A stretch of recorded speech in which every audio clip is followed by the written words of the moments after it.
Hi there. Welcome to the Leading Forward podcast, one of the resources of Future Forward Consulting.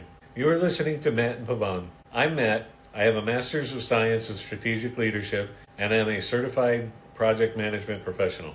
Hi, I'm Pavan. I have a Master's in Material Science and Engineering, and I've held leadership roles in semiconductor and hard drive industries. We are everyday people trying to make the world a better place through our experience and knowledge of leadership and business concepts. If you like this podcast, please subscribe. It doesn't cost you anything. You can find new episodes every other week on Spotify, YouTube, and Apple Music. You can also check out our book, The Journey to Exceptional Leadership, available through Amazon. And also make sure you check out my consulting website, future-forward-consulting.com. While you're there, check out the Leadership Circle in the Resources section. We have free Zoom meetings every month. So today we're going to talk about organizational understanding. Why do we need organizational understanding? Leaders need that in order to align with strategic goals, to produce effective decision making, to navigate complexity and change, to build collaboration and trust, to drive innovation and improvement. They also need it to influence and advocate, and to empower their teams. Is there anything in particular you want to discuss? I think most times leaders do not take organizational understanding as seriously as they need to, or as much as they focus on the actual work of the team itself. I think in the bigger picture, it's critical to understand the organization inside out, like you said, to enable and do all these wonderful things. But at the same time, it also gives you an opportunity to continuously improve and make changes where they are necessary. Okay, so a example would be Satya Nadella from Microsoft. When he came on board, he shifted the organization from know-it-all to learn-it-all. He promoted empathy, inclusivity, and continuous learning. He broke down barriers so there were fewer silos, and he fostered innovation as the organization had become stagnant. That's an interesting part because we don't talk as much about silos in organizations. But again, having a good understanding of the organization tells you which teams are siloed in, which teams are collaborative and inclusive, and it gives you a pretty good understanding of how to get things done and do it faster and smoother. So that's actually a good point about the silos that you bring up. So the definition of organizational understanding is awareness of how an organization operates, which includes organization structure, processes and workflows, culture, values, and culture building, strategic objectives for the business unit, and resources. These are huge things that we could spend a lot of time talking about. In fact, we are going to talk about a few of these in later episodes. For instance, the culture and culture building, we will talk about in a later episode, but we also talk about it in Chapter 15 of our book, The Journey to Exceptional Leadership. The strategic objectives for business unit organizational goals, we're going to talk about that in a separate episode. And we are also going to talk about leadership styles and traits, which falls under the resources. That will be in a later episode as well.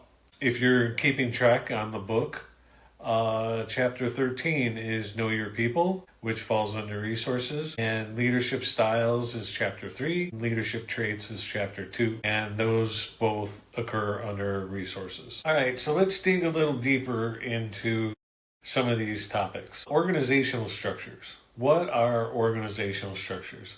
Well, these are the actual bones of the company. It's how the company is set up. It's how people report to other people within the organization. For example, there's the hierarchical organization type, which an example would be Apple. They're pyramid shaped, they have clearly defined roles, and there are centralized decisions made here. You have any thoughts on that?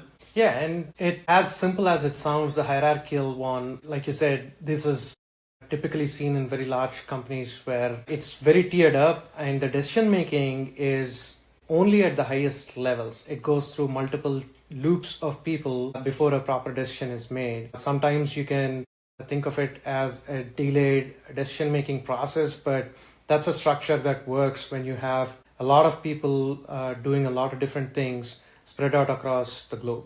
Okay, so another type would be a flat organization, which is mainly performed by small businesses and startups. This gives more people at all levels of the organization the ability to make decisions for the better of the entire company. Yeah, it's everybody wants to be in a flatter organization style or structure because they think they get an opportunity to make some of those bigger decisions. But with the larger headcount, it gets quickly complicated. And that also opens up the door to make a lot more mistakes where the left hand cannot talk to the right hand just because of how flat the organization is and how it spreads out. Okay, so then another organization type is the matrix organization. And this is epitomized by, say, software companies where people would report to their manager, but they would also report to a project manager. This is also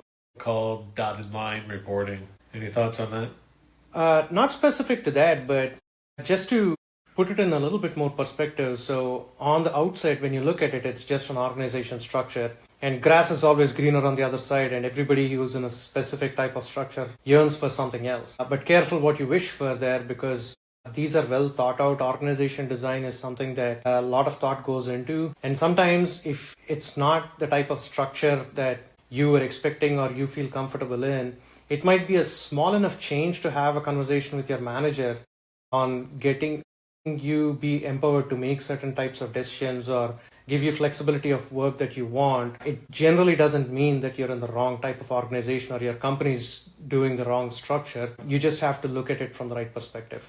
This is another thing, too, that's really important to project managers. Sometimes project managers are leaders in terms of their titles, but project managers always have to be leaders just in terms of their role. And they have to be prepared to lead people, even though those people may not report to them. Yeah, and the collaboration that they have to bring forward by bringing all these different teams together. And we talked about the 3 pillars. Even if they don't have a large headcount reporting into them, it's important to rely on those 3 pillars. Trust, have solid communication, lean on your emotional intelligence to really read the room so you're able to be successful in those roles. So within the organization structures, the role of leadership is basically threefold. You want to break down silos, you want to empower your teams, and you want to align your resources to meet the organizational goals and vision, mission.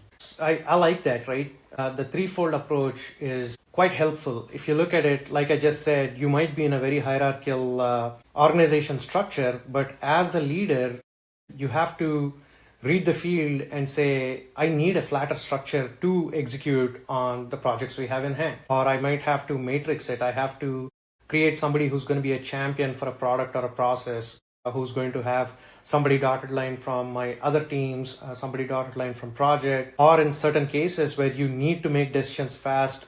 This is very true in R&D environments where you want faster cycles of learning. You want it to be flat enough where everything cannot stop and wait for you to make a decision. So as a leader, you have an opportunity to change those structures, not in an official capacity, but from an execution standpoint, and you can lean on what type of a structure works well, because everybody needs some structure to execute and it can't be all chaos.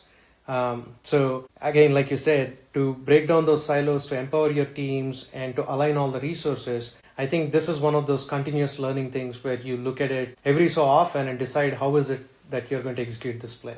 So I think that pretty much covers organizational structures. The next thing we'll talk about are processes and workflows, which are things that are near and dear to my tech writing heart. So the definition of processes is structured sequences of tasks and activities that transform inputs into outputs. So why are processes and workflows important? One of the big reasons they are the operational backbone. Processes ensure consistency, efficiency, and quality while reducing errors and wasted effort. There needs to be a method to a madness, right? Most of our work lives are chaotic. There's a lot of things moving around. And this is what that method is. The processes and workflow are basically they're daisy chains of people handing off the right information to the other people, things that have to be done a certain way, and that way it reduces the amount of time somebody's spending on certain things, or in general, just the discipline of how information transfers from one place to the other. Well, and the other thing too that always comes back to an organization is what happens when somebody does something wrong. The first question is, what does the process say? Yeah. And so by having well-designed processes and having them documented, you can go back and determine whether somebody perhaps did the process wrong or whether they didn't even look at it and just go rogue and something happens. And how many times have we heard stories of people getting injured on the job and things like that? HR needs to be concerned about that stuff in terms of lawsuits and everything. So has an organization documented proper safety processes, proper methods of handling things so people don't get hurt? On the flip side, it also is a very good tool on root cause analysis. If you have well-established processes or workflows, when you run into a problem, as long as you backtrace your steps and you're following the process backwards, 9 out of 10 times you're able to arrive at the first instance of when there was a problem. So it's not just to help you execute, but also to troubleshoot things. Standardizing your process and workflow is going to be very beneficial to an organization. And I think yet another part of this is that when companies are looking to get lean and looking to speed up their processes or trying to understand how to scale their organization, they need to look at the processes and determine whether there's wasted effort in the process, whether there's extra fat in the process. And a lot of times going and talking to the people who are performing the work will help you understand, hey, maybe there's a step that we don't have to take because there's a little trick to it or something like that. Yeah, or sometimes it's just tribal knowledge where we keep doing it decade over decade and nobody ever questions it. So if you have an established process, at least that's a good starting point to start digging into where inefficiencies are existing in your organization. So another reason why processes are important is to identify bottlenecks and challenges. So this is where you identify process inefficiencies such as siloed communications or unclear handoffs. Yeah, the siloed systems, that's one of the things that trips us up, right? Ideally, you don't want to have silos. There are instances where I can see where it's a necessity for the business. If you're in a very R&D environment and you have important research information that needs to be under strict control, you want that to be in a silo and buffered away from prying eyes. But in general, as an organization, the more walls you build around a certain team, 9 out of 10 times, you're slowing it down. You are in the way of progress. Yeah, and also organizations need to know, like, whether separate organizations hand things off to the next organization. You have to know, okay, this piece is correct in order for me to start building my piece on top of it. And if there's that miscommunication or people are making assumptions that, hey, I only need to screw these 2 things into this piece and then hand it off. Maybe the team that you're handing it off to is expecting a bracket to be on those screws. And if you're not paying attention or your processes don't spell it out, you could miss things like that. And things like that have cost companies millions and millions of dollars. And come to think of it, it's again coming back to one of our 3 pillars. It's communication. And this time, all you're doing is documenting that communication and establishing a standard way of how to go about doing things. It's as simple as that. Right. Okay, so another reason why processes are important is they help you get into alignment with your organizational goals. So processes should be designed and continuously improved to align with strategic objectives rather than just maintaining status quo. This is where we talk about the lean methodologies, right? So once you set up a process, that's not the end game there. You have to constantly look about it. Talked about in one of the previous episodes. As a leader, it's important to have a growth mindset. Be acceptable of change. Know that what you have done can be done in a better way. Once you set up that process, it gives you that opportunity to take a step back and then observe the wastage that has been done, right? I'm not saying it is wrong, but it was working for the time when it was set up, but over time things improve. So you have to keep looking back and keep changing, and it has to be a live organism, right? It's growing constantly and you grow with it. Yeah, I would say an example of that would be, say you've got a sheet of metal that you need to apply glue to. In the old days, you would have to apply the glue and then put it in an oven in order for it to cure before you can put something else on it. But now you find that a new company is creating cure-less glue to where it actually takes that step out of your process by identifying that and having the mindset of always trying to improve and get better. Your engineers, your people in charge of the processes can find those kinds of things and help you continuously improve and save money. Absolutely. Okay, so let's talk a little bit about resources. So I think when most people talk about resources, the first thing in their minds are human resources. This is the talent, the skills, and the leadership that you have within an organization. But there are also other types of resources. These include financial resources, which includes budget and funding, technological resources, which are tools, platforms, and infrastructures, and physical resources, which would be your facilities and equipment. So how does that fit in, right?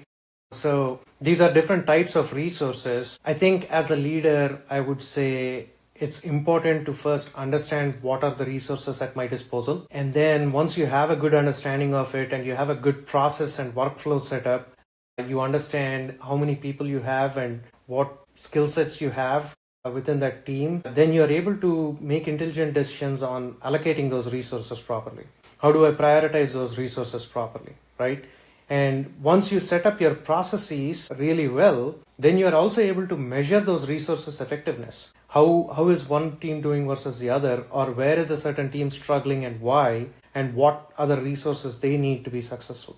Yeah, and don't forget though that the biggest driver in every organization is the financial resource. You can't do anything if you don't have the funding for it. You don't have the budget for it. But when I think about budgets, I think about some of the organizations I've worked in and how they treat their budgets and the funding that they have. Sometimes it's actually quite hilarious. A lot of organizations refuse to spend any money throughout the entire quarter, but then they realize, say at the end of the year, that because they haven't spent the money, the organization at the top are going to say, hey, obviously you don't need all this money, so we're going to cut your budget for next year. And I've seen some companies just go nuts on spending at the end of the fiscal year. Especially government contracts. Coming from the research background, we used to buy some stupid stuff just because we needed to run out of cash for getting that next check. But at the same time, if you look at it from the overall standpoint, if you have a good understanding of your organization, what its structure is, you have good processes and workflows. So when you come to your resources, you're able to spread them out well. You're able to create that environment of collaboration. Yes, you bring up a good point. Budgets and finances are one of the biggest things as leaders you have to look at. There are certain groups of people that think it drives innovation better. There is some sense of truth to it, but it also tends to burn out people when you overuse your efficient resources more and more. So having a good view of your resources and understanding lets you know how you can cross-pollinate different skills from different departments that report into you. How do you make people have skills that they didn't come in with, but they can grow into when there is a need, but at the same time also find a way to give the people that are overworked some reprieve. So are you saying that a lack of resources does not make you more creative? No, it does not. I've heard it said so many times, and I've been on both sides of that argument, and it does tend to push my buttons a little bit because I've been one of those people where I was burnt out because they're like, we don't need an extra engineer. You're pretty efficient in what you're doing. I'm like, yeah, but I'm doing 20-hour days. At some point, I'm going to burn out. And this is talking from a burnout standpoint. So we talked a little bit about allocation and prioritization of resources. Obviously, this is something a leader needs to understand about the organization as a whole, as well as their own little section of the pie. One other thing I want to bring up in our resources, right? As we all know, as a leader, people are your biggest assets. You really need to know your people. When I say know your people, I understand you can know them on a personal level or a professional level. But as a leader, you have to have a good understanding of their skills and their proficiency levels of all the skills they have to really evaluate what resources you have. Let me elaborate on that a little bit. You have certain people with X, Y, and Z skills that are really good at them. You have certain groups of people that are really good with A, B, and C skills. Now, instead of just using and abusing them for the skills that they have, if you're able to get a good proficiency levels assessed on your team, you're able to slowly start transitioning them out. You level out the playing field. You're able to find the skills other people are lacking and create development goals where they can bridge those gaps, or create an environment where they can shadow somebody and learn on the job. But understanding your people, again, we write a whole section of it in the book. It's very critical. And it's also going to make them feel more engaged, make them feel more valued, because you're not just using them for the skills, but you're planning for their future. You're giving them the skills that they didn't have to start with. So it gives them a lot more confidence in you. There's trust between the leader and the people that are reporting into him or her. Yeah, so as a leader, like you said, you need to be engaged with your people, and you really need to rely on those three pillars that we talk about all the time: emotional intelligence, communications, and trust. As you touched on, you need to understand their skills and their talent, understand their proficiency levels, and you need to be able to evaluate everybody to the same scale. That way you can understand any skill gaps and plan, like you said, for helping them all either come to the same level or even create their work to their strengths, as opposed to maybe this is having a subject matter expert in such and such a skill while somebody else is a subject matter in something else. And a lot of it is easy and sometimes you can think, hey, I have a large organization. How do I put everybody on the same scale? Where am I going to get that information? How am I going to start doing it? This is exactly what you do in performance management. You have to take performance management seriously. I know a lot of companies do it a lot of different ways. There's a lot of good material out there on how to do it. And I think we pretty passionately wrote a section about performance management as well. This is a good opportunity to really look deeper, understand your people, and set the right goals where it's not just that they're checking a box of completing a certain task, but they're really growing into these roles. Have a plan for them. Where are they going to go next? Where is the next need going to arise? And plan for it accordingly. And find those areas where they may have weaknesses and help them build those weaknesses. You also want to do this with leaders as well. You in particular feel very passionately about this. You want to talk about that? Yes. Like I said before in one of the earlier episodes, as much as we take care of our professional and non-professional staff, at least in the last decade, I've noticed there's not enough emphasis on improving leadership skills. Once you become a leader, yes, there is an expectation that you are going to learn, you are going to grow, and you're going to manage your own growth cycles. But I think you as a leader has to emphasize that every leader has to grow. Coach them, mentor them, observe behaviors, patterns. How do they interact with people? How do they interact with other leaders? Continuously get feedback, not just from your team or their teams, but people that you collaborate with, people that your organization interacts with, so that you're able to coach and mentor your leaders for the right skills that they need in your organization. Now, I'm not saying they don't have the skills. I'm saying they might not be the right skills for the organization structure they're in. Again, as a big picture of this episode, that's why it's so important to understand your organization. What is the structure of it? What is the process and different resources, and what is the flows that we do? So once you take that into the big picture, then you define and design your leaders mentoring and coaching and training. And that's exactly what we talked about when we talked about bad management and bad leaders, is that, maybe maybe they're not, micromanagers or just people who piss you off, but maybe they just don't know what they don't know. And it's up to the organization to understand that, and somebody has a leader who needs to know that. Yeah. And sometimes it could be as simple as a cultural change, right? It might be a different culture where they come from and it's not this right fit for the culture of the company. But as a leader, that's what you're there to do. That's how you want to evolve your own leaders in your organization, by understanding that organization, looking at the big picture, and training and tuning people to fit better and do better for the business. Right. And going back to the leaders, that's understanding their styles and their traits as well. Everybody has strengths and weaknesses, and all of these play into leadership styles and traits. We will be talking about styles and traits, I think, in the next episode of the podcast here.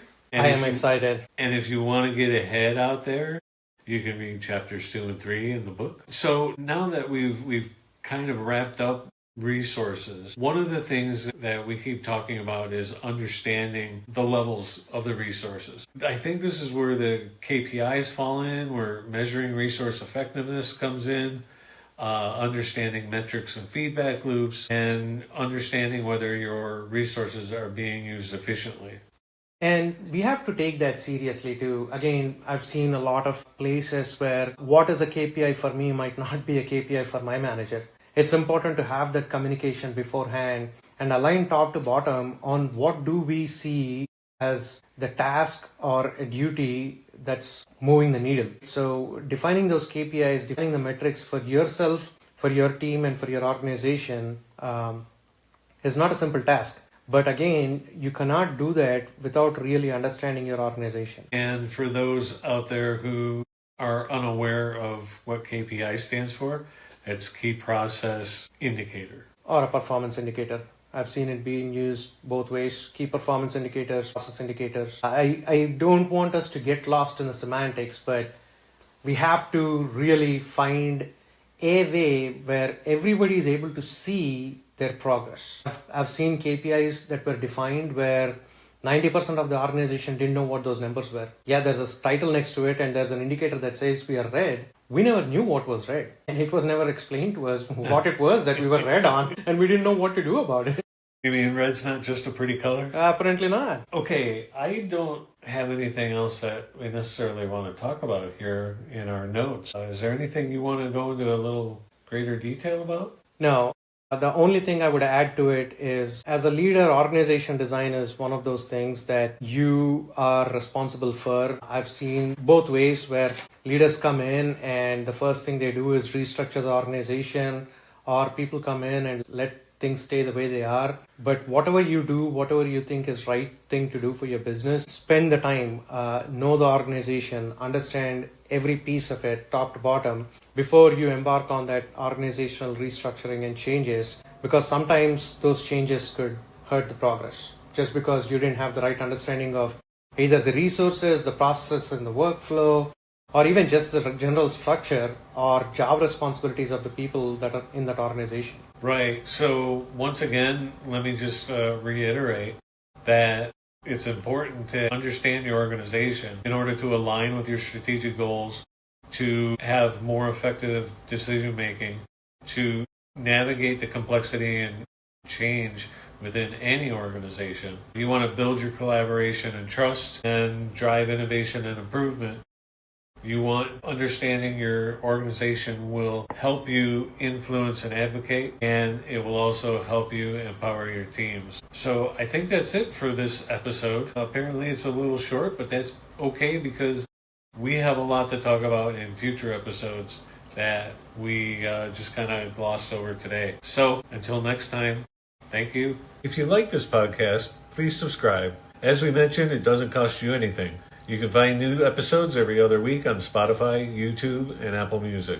You can also check out our book, The Journey to Exceptional Leadership, available through Amazon. And make sure you check out my consulting website, future-forward-consulting.com. Our leadership circles are every third Wednesday of the month. Check it out in the resources section of the website. Until next time, this has been Matt and Pavan on the Leading Forward podcast.